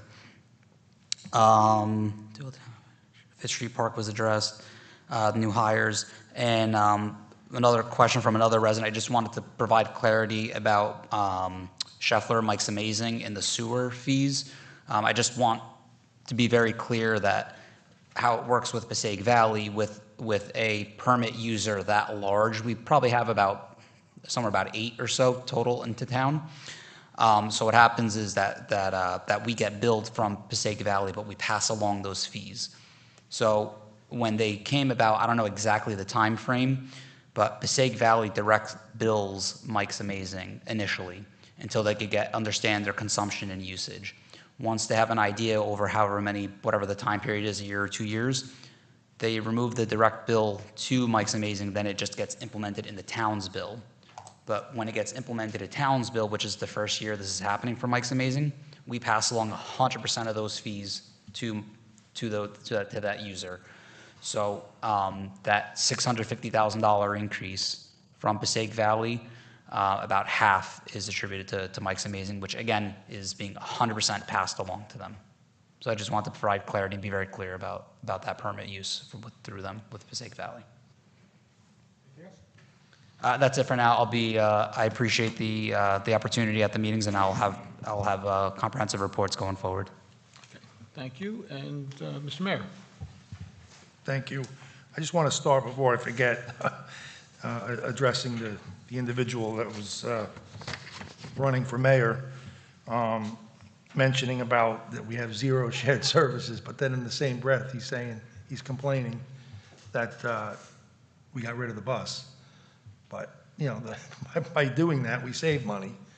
And honestly, it's a better service. You know, the only thing I've heard, the only negative I heard is that you have to ask in advance. You know, it can't be one of them things where you say, you know, I want to be picked up every Tuesday, you know, at 2 o'clock in the afternoon. But, you know, and it doesn't cost the town or the resident anything. It comes out of your county taxes. And it's a great service. They got over 100 buses, like I said. Every bus has an aide there. It's much safer. And I've heard nothing but good about it until tonight. But we'll address that with the resident because you know, she's obviously upset that we eliminated the service. But I think overall it's something that's going to save a lot of money, and it's going to end up being a better thing for the town overall. So I'll talk about the budget. I want to thank Business Administrator Jimmy Holmesy, CFO Vince Buono, and Steve Walcott's our auditor, and as well as our council members. I think we got a good budget. It's a reasonable increase under the circumstances. $187 on the average house is compared to some of the other towns is pretty good. And that's without cutting any personnel, services, or programs. Like Mr. Holmesy said, you know, where we can, when there's a retirement, or if we can go from full-time to part-time, we do it. We save a little money there, but not at the risk of services to programs. This year, we are doing the estimated taxes again. So we've been doing that the past couple of years. Ordinances, as I mentioned when Mr. Wilcox was here, we're with the ordinance second reading on the not to exceed the budget appropriations and establishing a bank cap is on. We also have, that's the second reading. We also have a zoning amendment that's on for a first reading as well. I just want to mention recycling. We've been getting a lot of complaints, and we're not happy at all recently with our recycling contractor. So for the past 3 or 4 weeks, you know, they haven't been able to finish pickup on Friday. Last week, I think they got maybe a quarter of the town done, and they had to come back Saturday to finish. It's unacceptable. We have been in contact with them. Our township attorney has written them a letter, so we're doing everything we can to try to get them to do the job the right way, get it all on Friday, and if not, we're going to have to start doing what we can legally. I don't really want to say too much about the legal end of it because I don't want to get in any trouble. As Steve Mariconda said, the grant, the Sustainable New Jersey PSE&G grant, we received $2,500 for our green team. It's going to be used for a community garden at the library and an adopt a tree program. Some past events, the Memorial Day Parade and services were May 24th. The VFW service was on the 25th. It was actually on Memorial Day itself. I want to thank the VFW Parade Committee, Police Department, Fire Department, Ambulance Corps for their participation and their department services. I want to congratulate Rick Eason from VFW 3484. He was the 2026 Grand Marshal. It was a great choice, well deserved. I also want to thank Lieutenant Governor Dale Caldwell, Assembly members Lisa Swain, Chris Tully, and Bergen County Clerk John Hogan for marching in the parade. That was very nice. It was really nice to meet the Lieutenant Governor. Great guy, by the way. We had an outdoor concert at the Benjamins on Friday, May the 29th, here in the Municipal Complex parking lot. I want to thank Recreation Director Andy Gallo and Diane Bonner, the whole department for doing a great job. I also want to thank Thomas Van Winkle for taking photographs. On Monday, June the 1st, AARP swore in new officers. Marie Shust is the president, Paula Bernstein is the vice president, and Beverly Slowick is the treasurer. I want to thank outgoing President Deborah Kenriata and Vice President Karen Darminio. They still need a recording secretary. Mr. Simaluka, you may want to take on that position. You're a senior citizen, right? You're an AARP member. I am. We need Proud ARP member, yes. You're not? I'm a proud ARP member, Well, yes. they need a recording secretary, so they couldn't get anybody. Yeah, I'll take that under consideration. Thank you. Good. Thank you for offering. On Wednesday, June the 10th, the police department hosted the LEAD graduation party. LEAD is Law Enforcement Against Drugs at the municipal complex, at the all-purpose room. The weather was bad, so they usually have it out by Veterans Field, but they had it inside this year. Some upcoming events. Tomorrow is Juneteenth, Friday, June the 19th. Town offices and DPW is closed. The fishing derby is going to be this Saturday, June 21st, at Saddle River County Park by the lake, 9 a.m. to 12 p.m. The fireworks is Friday, July the 3rd, at Saddle River County Park when it gets dark. The town is working with First Reformed Church of Saddlebrook on a 4th of July dedication and bell ringing ceremony for Saturday, July the 4th at the church at 5 Ackerman Avenue. The dedication starts at 1:30 p.m. and the national bell ringing at 2:50 p.m. The Recreation Department is having a summer youth camp for the month of July. Interested parents should contact the rec director, Andy Gallo. The Police Department is also doing the Junior Police Academy at the end of August. So anybody interested, contact Saddlebrook Police Department for more information. Congratulations to all the graduates out there from preschool to college, and happy Father's Day to everyone this Sunday, the 21st. Thank you. And Mr. Accomando? Yes, all right, so Joe and Pete, two great guys. If you know them, you can lean on either one of them for any questions, any concerns. They always had your back. They're going to be sorely missed, and my condolences to their families. What did I want to say? Happy Father's Day to all the fathers. Happy Father's Day to all the mothers that their fathers don't show up. I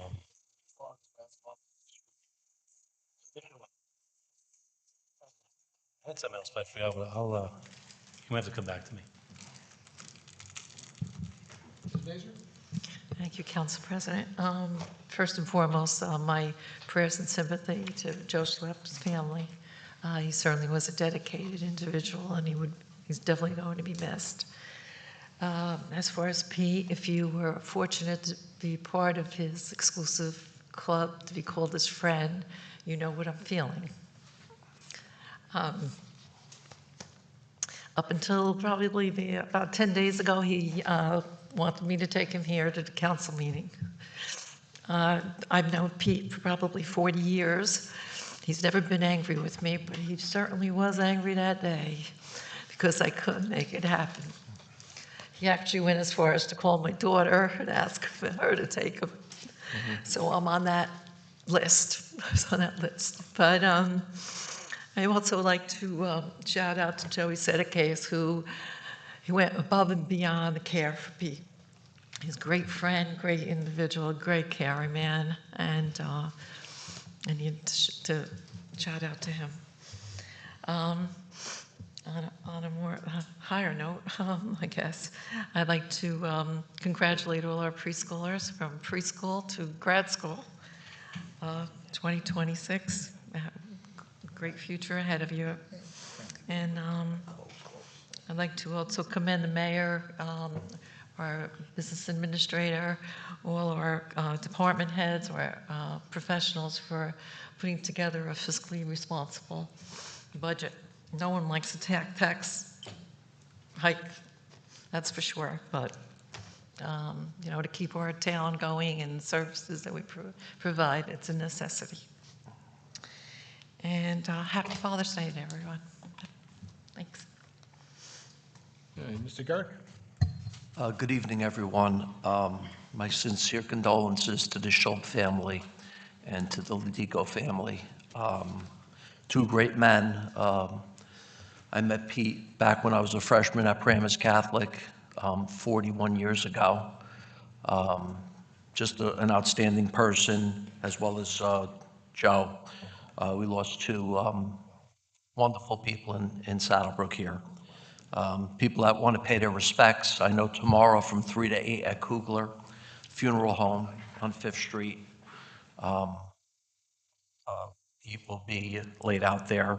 There'll be a funeral mass on Saturday morning at 9:30, and then burial immediately to follow at St. Nicholas in Lodi, for anybody that would like to pay their respects to the Ledico family. In regards to the budget, I'm going to just say, for the sake of transparency, you know, it was a difficult budget. Everybody knows that. It was $187. And some people may say, oh, well, that's not too bad. $187, divide that by 12. That's only on the municipal side. Now, the school tax is additional. County tax is additional.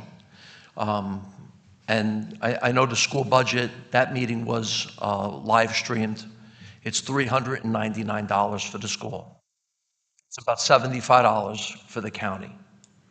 I hate to, rain on everybody's parade. People may be home, sitting home, it's live streamed, saying $187. Wow, that's not bad.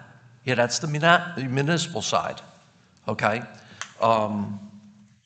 So I think the school was hit a little bit with the health benefits because they have the state health benefits. We didn't experience that so much. Health benefits did go up, but not to that magnitude. It was like 35% increase. So I just, for the sake of transparency, when people get their bills, they got to understand there's 3 parts to it. Actually, a 4th part, a very small sliver for the library. But people have to be cognizant of that, okay? And that's how it's calculated. But we only control about 38% of the budget here. School's the majority of the budget, just so everybody's aware. Congratulations to all the graduates. My nephew just graduated from pharmacy school at University of Florida. My niece just got her master's degree at NYU. So congratulations to them, as well as all the preschool, grade school, high school, college as well. Happy 4th of July, happy summer, and a happy Father's Day to all the dads out there. Thank you. Ms. Sanchez? So as the mayor stated before, congratulations to all the graduates. Happy Father's Day to all the fathers out there. And my condolences to the families of Joseph Schultz and Peter Ledico. I met Pete around when I started the ambulance corps, and I would talk to him briefly in passing. And I really got to know him when I joined the council, and I'm so happy that I did get to know him. He was always a pleasure to talk to, and I feel like I learned a lot from him. He was always patient with me and willing to answer all my questions, no matter how silly they were. And he really was a great man, and I'm going to miss him. Thank you. First of all, in regard to the budget, we talked about the amount of money that went into this year's budget from the sale of the property. So, in speaking to the business administrator and the auditor and the mayor, it was determined that the best financially stable way of doing this was to put of that price $250,000 a year toward the budget instead of just adding it just all at one point. and that gives us some more financial stability over the years. A couple of things, fun stuff, is that stuff to do during the summer.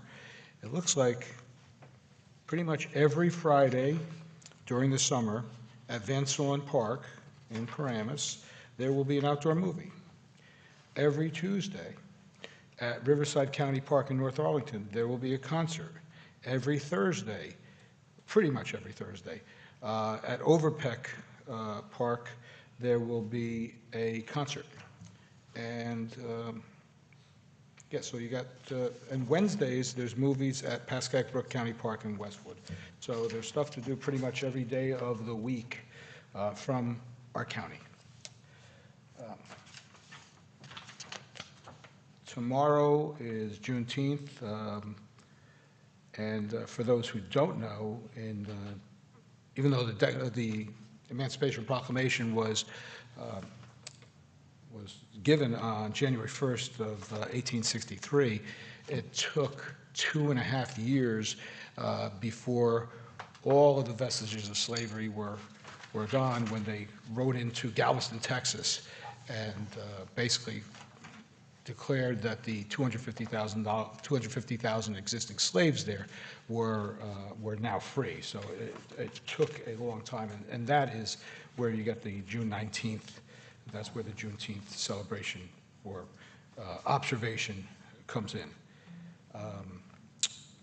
It is Pride Month, and again, some people have said, why do they get a month and we only get a day?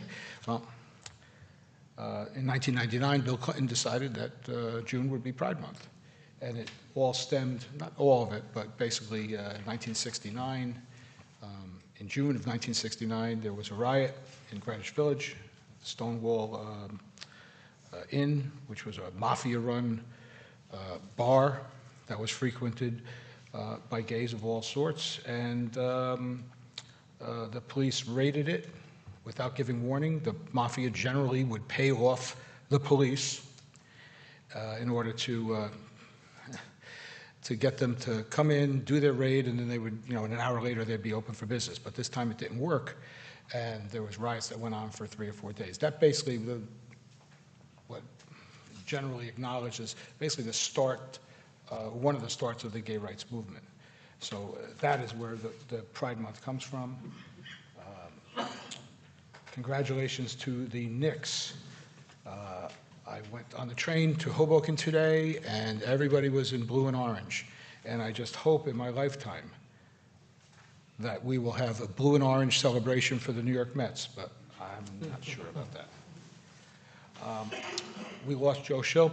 Just for those who know, he actually passed before our last meeting, but in respect to the family's wishes, we did not acknowledge that at our last meeting. That was not an oversight. That was a direct consideration of the family's wishes.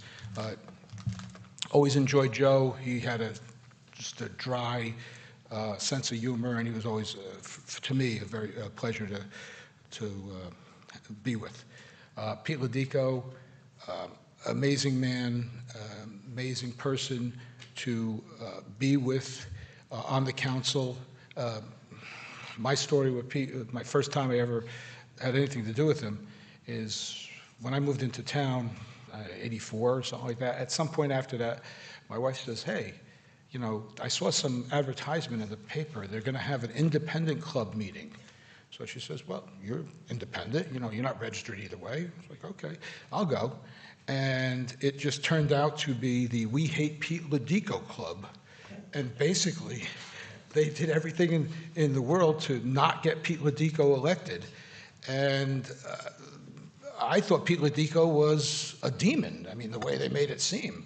And I'd never met the man. So I finally met him, and I'm expecting, the first time I meet him, to expect this ogre. And he was like the nicest guy I ever met. And I told him about it, and he goes, well, that's politics, it's okay. He never took anything personally.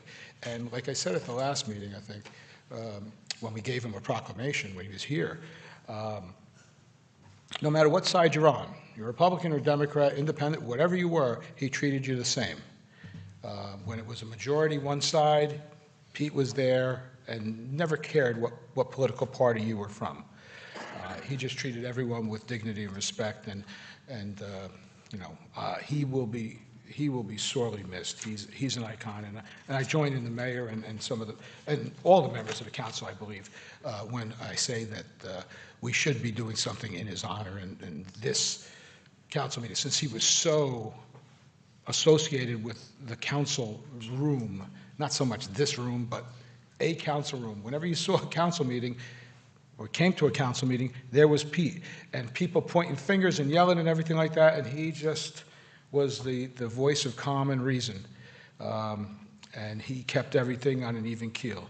So, Mr. Borelli, you've got big shoes to fill, and I wish you luck in that. This weekend, Father's Day, happy Father's Day to everyone. And one of the joys of being a father, if you have a son, is watching your son become a good father. And I'm blessed that that happened with me. So we will go into ordinances at this point. Ordinance, let's see. Pardon me? This is number 2. Oh, which is the one you gave me? Calendar year? Okay. Motion order for ordinance the second reading. This is the Cap Bank. You want? Yeah. Motion. Well, sure, yes. Motion. Motion by Mr. Accomando. Second. All in favor? Aye. Aye. Calendar year 2026 ordinance to exceed the municipal budget appropriation limits and to establish a cap bank, NJSA 40A:4-4514.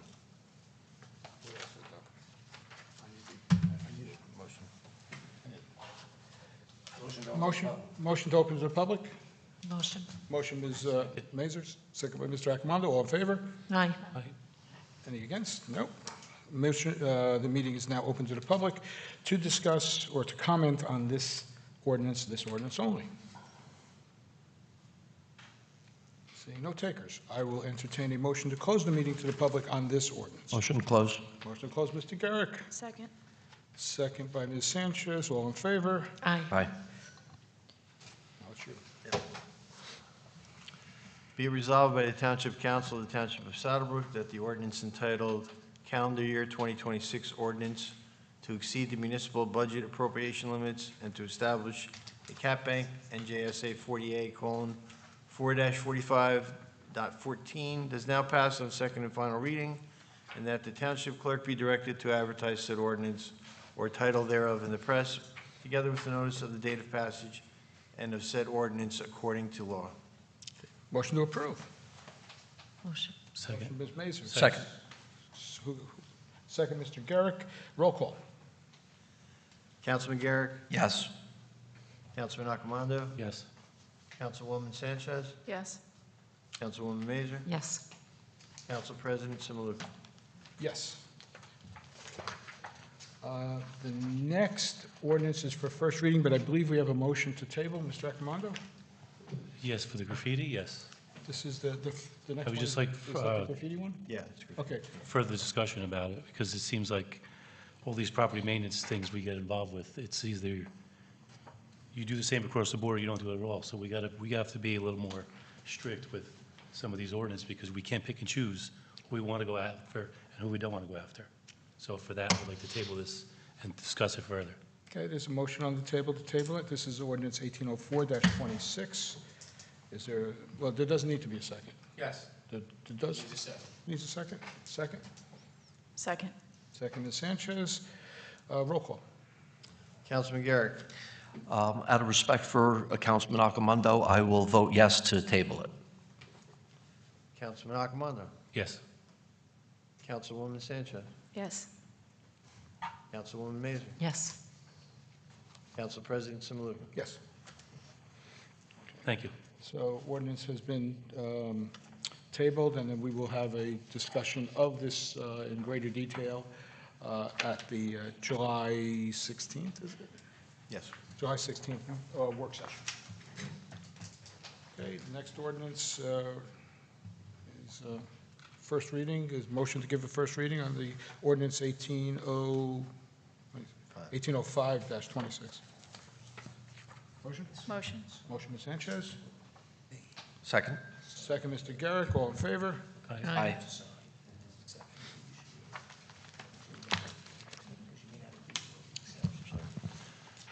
Now therefore be, right? You want? Yeah, now therefore be it resolved by the Township Council of the Township of Saddlebrook that an ordinance amending and supplementing Chapter 206 of the Code of the Township of Saddlebrook entitled Zoning, heretofore passed on first reading, be further considered for final passage at a meeting to be held on July 16th, 2026 at 5:30 PM, or as soon thereafter as the matter can be reached at the municipal complex, 55 Mayhill Street, and that at such time and place all persons interested be given an opportunity to be heard concerning said ordinance according to law, with a notice of its introduction and passage on first reading, and of a time and place when and where said ordinance will be further considered for final passage. Then that ordinance has to be referred to the planning board before we adopt it. Pardon me? That ordinance has to be referred to the planning board before adoption. Okay, but we're voting on the first reading, right? Yes. Okay, is there a motion to approve upon first reading? Motion. Second. Motion by Ms. Mazer, second by Ms. Sanchez, roll call. Councilman Garrick? Yes. Councilman Acamando? Yes. Councilwoman Sanchez? Yes. Councilwoman Mazer? Yes. Council President Simaluka? Yes, and pursuant to our legal counsel's legal, not opinion, that's the law, it's going to go to the planning board for their review and discussion. Okay, what do we have next? We have a consent agenda? The paperwork is all messed up, so. Yeah, consent agenda.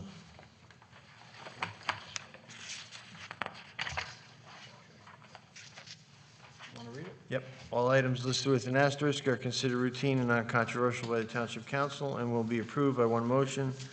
There will be no separate discussion on these items unless the council members so request it, in which case the items will be removed from the consent agenda and considered in its normal sequence on the agenda.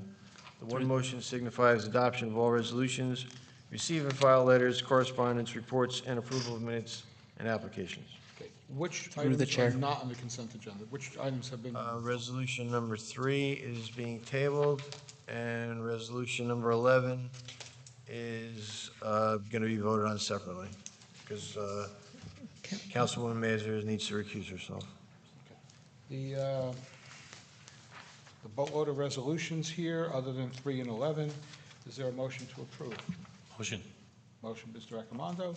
Second. Second, Ms. Mazer. All in favor? Aye. Aye. Those resolutions have now been passed. We want to, do we need a, Ms. Catino, do we need an actual motion to table 3, resolution 3? Yes. Motion to table resolution number 3. Motion. Motion, Mr. Garrick, second, Mr. Accomando. All in favor? Aye. Aye. Any against? Seeing none. And now we have number 11, which is payment of certain bills. Motion to approve? Motion, Mr. Garrick, second, Mr. Accomando. Roll call. Councilman Garrick? Yes. Councilman Acamando? Yes. Councilwoman Sanchez? Yes. Council President Simaluka? Yes. Okay. Old business or new business that we haven't discussed before? Yeah, I just have something. Sure. I didn't speak about Joe and Ben B. Just want to quickly say about Joe, Mr. Simaluka, yeah, we spoke about him at the last meeting, but we really didn't want to go into too much detail because of the family. But Joe was a real straight shooter, great guy, old school. He told it like he felt it, and I always felt like I got an honest answer from him. And you know what? Even if we disagreed, he was always a gentleman about it. He didn't. He didn't dislike you just because you had a different opinion than him. But he was a fantastic mechanic. he could take a car engine, even up until a few months ago. He was taking engines out and replacing them, and I think he probably could have done it blindfolded. But I was speaking to his wife, and she was telling me that she never got a new appliance in her house the whole time they were married, because he would fix it. He would always be able to fix anything. So but the fire department had a really beautiful send-off for him, and that was much appreciated. So, and I know the family, I know his wife was very happy and proud that they did that. Regarding Pete, what do you say about Mr. Saddlebrook? That's what he was affectionately known as, Mr. Saddlebrook, and for all his decades of service to the community. And he was respected by everyone that I knew, and he really did play a vital role in the development of the town. For 55 years, he was somehow involved with the town, and he really is a huge part of the town's history and our identity. He was always friendly to people. I remember in the old building, you walked in, his door was always open, and he was constantly in there with people talking, and some people might say, oh, well, what's he doing? He's not doing his job, he's talking. But he was always the first in and the last out, and many times, even when the employees had Fridays off, he would come in. He would come in anyway, stay at least 3 or 4 hours. Everybody else was off, and he never put in for that. He was always there to help people, always there to lend his ear to them. He had so much institutional knowledge, he always would be able to find the answers when no one else could. He had a great memory.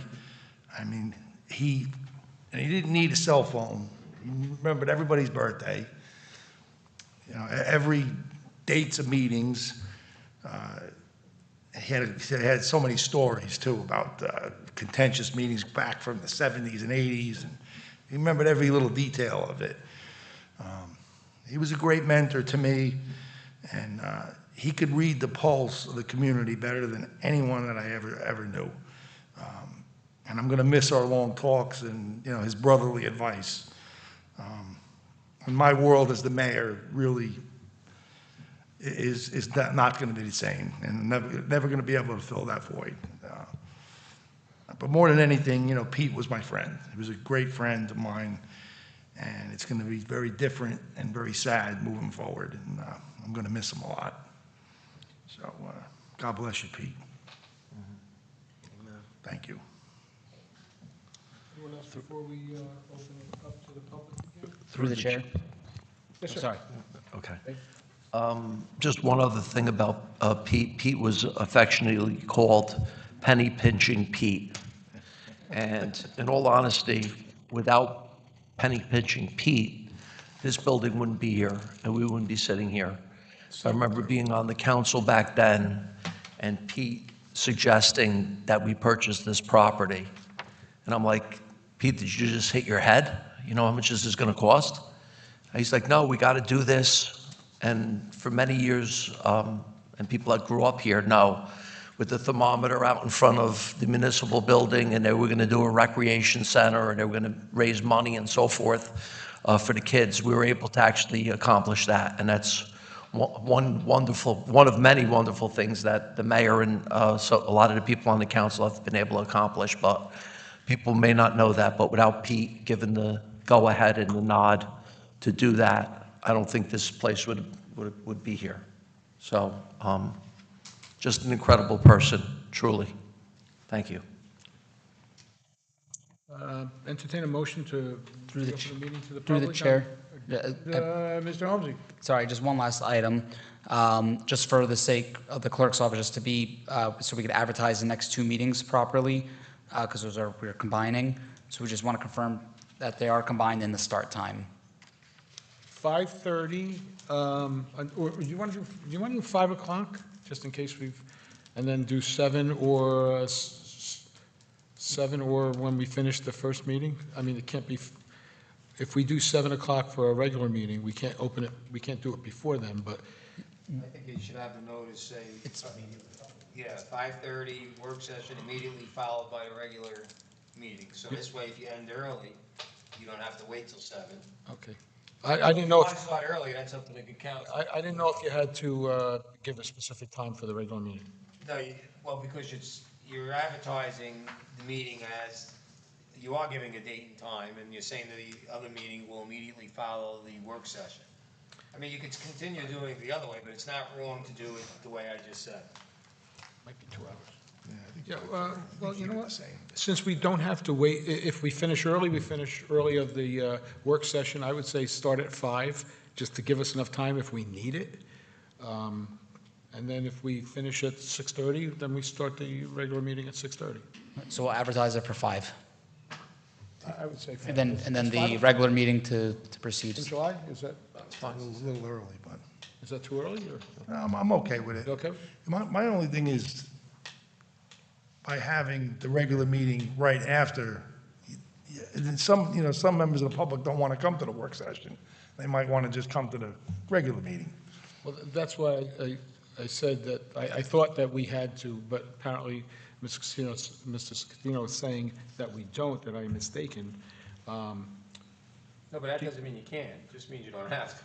Right. So if you want to continue to advertise it, to the mayor's point, I think we should just, for the sake of confusion, just keep it the same if we could, 5:30 and 7. 5:30 Just and let's do 7? that, Fine. Okay. just so nobody gets Probably confused. going to work out, like, because- It shall be pretty well done. anyway. 5:30 and 7 it is. Thank you. Okay, we're good? Yep, thank you. Okay, motion to open the meeting to the public on agenda items. Motion. Mr. Accomando. Second. Mr. Garrick with a second, all in favor? Aye. Aye. Aye. Anybody opposed? No. Meeting is now open to the public on agenda items and agenda items only. Seeing no one. Motion to close. Motion to close. Mr. Garrick with the motion to Second. close, second by Mr. Accomando, all in favor? Aye. Okay, well, the only thing we have left is final comments and then a motion to adjourn. Anybody with, anybody who's not talked out? All right, we're all good. I just want to say that if you noticed, that everybody here is trying to, as much as possible, to wear the Saddlebrook colors of blue and gold as in kind of an honor and recognition of Mr. Saddlebrook. So we got Saddlebrook colors on as much as possible for Pete Ladico. God bless you, Pete. Motion to adjourn the meeting. Motion to adjourn. Second. Garrick, second. All in favor? Aye. See you at the 4th of July, 3rd of July fireworks.